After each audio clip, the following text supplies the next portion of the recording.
Thank you guys for joining me this evening for an evening with Justice. Gareth, Aaron and Rory and myself met tonight because we all became consultants in the last 3 years or less, and we joined some of our time as trainee together, and I thought it'd be good to meet up and have a chat about how we went about moving from registrar to consultants, our experience, and hopefully people will find this helpful when they will have to go through this process. Well, it's always tough when you're in your last year of training, making the decisions that are right for you to move on into your career. For me, it was pretty straightforward because I made all decisions around the needs of my child. So of course I joined the team where I was settled in the place where I train as a registrar. But I know, Gareth, for you things have been different, so would you want to share your thoughts about it? Yeah, sure. I mean, I think you've hit the nail on the head there. That 12-month period in the lead up to when you finish your training, you're just being pulled in so many different directions. There's that pressure to finish everything they've told you to do in your PYA, and finish all those different tick box things. Make sure, that you complete the absolutely necessary mandatory things you need to do to finish your training. But after that, I guess, there's all these things about where am I going to work, what's the geography, who do I approach to speak to what it's like to be a consultant, in particularly if it's in a unit that you've not worked in before. And so there's all these things going around, and everybody appreciates how stressful that period is. So I think the first thing I would say is that actually accepting that 12-month period is going to be busy, it's going to be quite stressful, and everybody's in the same boat. And I think, forewarning people of that, I think is helpful. But also there becomes a lot of opportunity with that, right? It's your opportunity for you to, shape that job that you're going to take over the first few years. You've got a lot of opportunities, not only in where you work, but how you want to work, and the sorts of mixture of making a job that as best as you want it, really. So I think there's a lot of opportunity, and I'm sure it's also, there is some stress that comes with that. My personal experience, so I'm a clinician scientist, so actually I spend most of my time now doing research, and my main challenge in the build up to into my CCT was actually, was research right for me? And was that something that I wanted to spend, dedicate essentially the majority of my working life and my working time to? And that's not something that came easy. And I think, any aspiring academics that are kind of coming up to that period, I think, take your advice, obviously, from your friends, your family, your colleagues, but, mentors were really important to me, people that could give me an independent feel for what they thought, that would be good for me and what they thought I would be good at. So from an academic point of view, being accepting that, the main thing for me was really I needed to get some funding. I needed to get some money to sustain me in that post-CCT period. And I think I probably, hopefully through pulling lots of extra shifts and being a good trainee in various different ways, maybe I got, my colleagues were really supportive for me, and I'm very grateful for that in terms of supporting making that decision, giving me the time and the bandwidth to kind of take a step back and be able to build a competitive application so that I could pursue becoming an academic. So from a very logistic point of view, when I was coming up to my CCT date, I had my grace period. I was able to, with negotiation with a local trust, I worked that over a 12-month period where I did a 50-50 job plan, which gave me the bandwidth to kind of, really kind of think deeply about the sorts of research projects that I wanted to do. So that was, I guess, a big part of it. But, again, from a very specific research point of view, there'll be a lot of people watching this that maybe think, well, I quite enjoy research, but I don't want to make that the focus of what I do. And actually then the other thing I would say is that being able to build research or academia into a job plan after you start is definitely something that a lot of my colleagues do, getting research sessions via NRS, etc. So so I guess it's thinking carefully about what you want to do, the job I guess that you really want to do, and it really kind of inspires you, makes you quite passionate about, gets you up in the morning, as they say, and then trying to position yourself in a way that you can make that happen. I suppose you're right. The financial stability is something that we above all in that time in life we all need, because the majority of us, all of us, we had families by then and we wanted to be stable and we have mortgage to pay. So having the possibility to take the grace period is something that people don't often think about it if they don't make the right choices. And also, I don't feel that the choice we make now to become consultant is forever. So there is also the opportunity to think things through. And Rory, I know you had a quite difficult time coming to the end of your training, and also what Gareth says about research for you became a tough choice at the time too. Yeah, so I think further, there's lots of points that Gareth made there that are very kind of ring true to me as well. Mentorship was a big thing as well from the academic point of view. Gareth and I were both in the same kind of academic program, but I've gone very much an NHS route, and I made that kind of decision, which is a difficult decision to make when you enjoy research, you like doing research, to go down the NHS route and carve out some research time later on.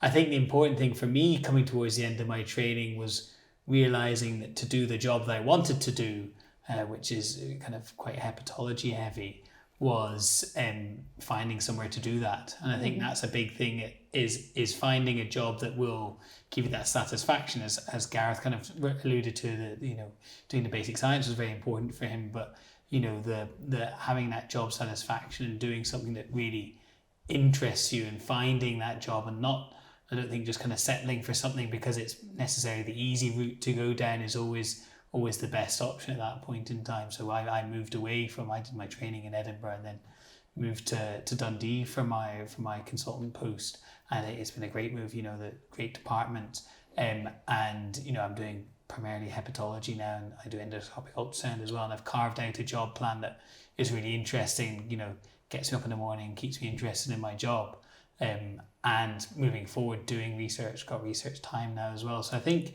it's important at that point in time to realise there are options, and also that it's not a forever job. The job plan that you start at the beginning of your consultant career is not necessarily the job plan you're going to have a year down the line, 2 years down the line. I mean, mine's changed. I've changed what I'm doing dramatically in the past. I'm not even a consultant 2 years yet, and what I'm doing now is very different to what I was doing when I started. So I think that's the thing as well, that having that realization, having that knowledge that things change, and being open to putting yourself out there, that's the difficult thing as well, I think, as well. If you're moving somewhere new that you haven't been before, it's I'd never worked in Tayside at all, and knowing that you could go and meet people and put yourself out there and chatting to them and things, I think is really important, and that people kind of expect it as well. The people expect you to go and visit and be interested in working in the department. Was it difficult to leave Edinburgh as a whole? I think it's difficult. We did a staggered I commuted for a year. I think and then we've just moved up last summer.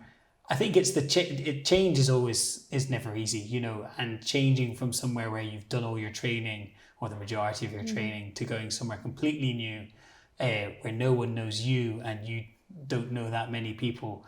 It's kind of that rotational job thing you had when you're in FY of, a new department. You have to find out how things work, who do I speak to in radiology and things like that. So it's slightly daunting from that perspective, but I think that kind of takes away from the new consultant fears that you have moving somewhere new, because you have to figure out all of that stuff, so you don't have time to think too much or worry too much about being a consultant. So although difficult, change is, always something that's challenging, but I think for the better. I like what you said about options and opportunity. I think that's exactly right, because, what the stats, like 20-30% of consultant gastroenterology positions are unfilled. Everybody watching this is going to be a highly trained, highly qualified professional with a fantastic skill set. And I think a lot of these times it can often be a buyer's market. And so I think being appreciative that, if you can have a degree of flexibility, actually you can carve out for yourself something that is really special.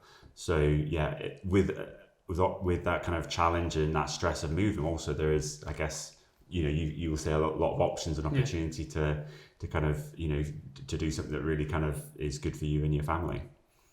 In terms of those sorts of conversations, a lot of people watching this will be thinking about, how do I go about having those sorts of conversations with, the hospital down the road, or, I don't know others' experiences of kind of how do you start that conversation, and what's the best way to go about it? Yeah, I think that's many people as they go through training don't really have much interaction with people in management, do they? But certainly as you approach towards the end of your training, it is useful to send an email and say, can we meet for a coffee and have a chat? And if there's not going to be an option for you to work in that place, hopefully they'll be upfront and honest with you at that time. As you guys have alluded to already, it's a very stressful time in life in general because many people have got families, they're coming to the end of the training, don't have a definite job. I at the same time as I was becoming a consultant, I was having my first child as well, so completely out of my depth on all fronts.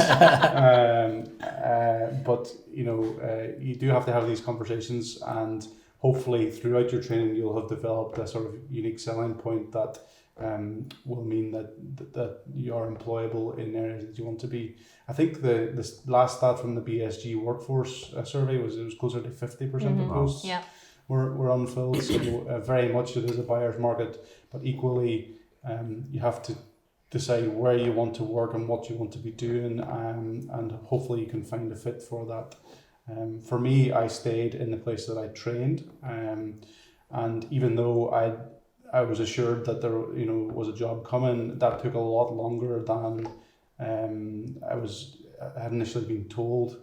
And as I was getting ever closer to my CCT, and I had nothing concrete, and all the other jobs were rapidly filling up, it was a pretty stressful time. So even if you're desperate to stay somewhere and they're desperate to keep you, even that process can take a long time because there's a lot of moving parts, right? Yep. Absolutely. Behind the scenes in terms of all of the administrative, managerial process, as we all know, business plan for a new consultant, that just takes a lot of time, and a lot of that is out with your control. Mm-hmm. And so you are having to kind of wait a lot of time, playing a lot of waiting game, which could be, again, frustrating, stressful, all these other things that you're not in direct control of. I think, and honesty as well, as you said, I think just being as transparent as possible. You can't necessarily, you would hope that the people that you work with will be as transparent as possible, but again, you can't control that. But from your point, I don't think anybody will ever look back and say, in terms of the way you've behaved in that lead up to that period, that if you were just too honest or too transparent, do you know what I mean? Nobody's ever going to make that criticism, but they might say, he played his cards too close to his chest, or was,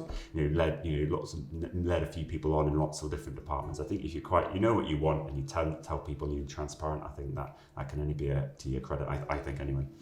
I think the same goes for as well when you're speaking to other departments as well as being transparent, and they will also be expecting you to not just speak to one department as well. Be transparent that you're not just speaking to them, and because if they are interested in you, they'll let it be known as well. So I think that's the thing as well, is to be open and transparent whenever you're speaking to other people and show keenness. Don't go speaking to other places just for the sake of it. It's you're trying them out as much as they're trying you out as well, in those kind of brief conversations that you're having beforehand. And specifically what you said about wanting the job that suits you, if another unit can offer the job that suits you, but for other reasons, like for myself, it was very difficult to move. I had that card and I said, this unit is going to offer me this position, and I would move unless you would offer it to me. And of course, because I work in a place which is not very sought after, then the job was made. So that's another thing. I don't work in Edinburgh where everybody wants to live. So. Does anybody think in that 12-month period in the lead up to CCT, do you think you would have done anything differently, either in terms of the sort, areas of training that you would have liked to have done differently, or is there anything you think in that 12-month period you would do differently on reflection? I think my personal thing, I'd mapped out what I wanted to be doing as a consultant, and I think that's the thing as well. You mentioned, Gareth, about the kind of ticking off your PYA boxes. You can't emphasize enough that your portfolio, you need to have that watertight to get your CCT, but at the same time you need to be developing those skills that are going to get you a consultant job and make you stand out above the rest. So broadening your CV and not just looking at kind of clinical skills, but larger, softer skills like managerial skills. I joined I was a representative on the Royal College of Physicians for a couple of years before CCTing, and things like that are good to develop as well. And also those key aspects of what's your unique selling point that you're going to sell as a consultant. What is it you can do? So for me, it was endoscopic ultrasound, I really focused on that in my last 2 years of training to get that nailed so that I could go somewhere and provide that service and be of use to a different another department. I guess you all know that every minute of every day as a consultant is kind of timetabled, and I think I don't know, maybe the only thing I was thinking about when I asked that question was maybe in the last 12 months, you know, embracing that period of training, you know, and maybe when you do have the capacity, you know, potentially to have a few hours to do X, Y, and Z, where maybe it's more kind of regimented as an early consultant, you know, to take a couple of hours, I'm going to go to a transplant meeting, or I'm going to go to something that's a little bit different. Maybe I'm not going to potentially have the, you know, it's going to be budgeted and it's going to be able to be done on timetable when I'm working as a consultant, being able to enjoy some of that freedom of being a trainee, maybe if that's permissible, I guess. Yeah, absolutely.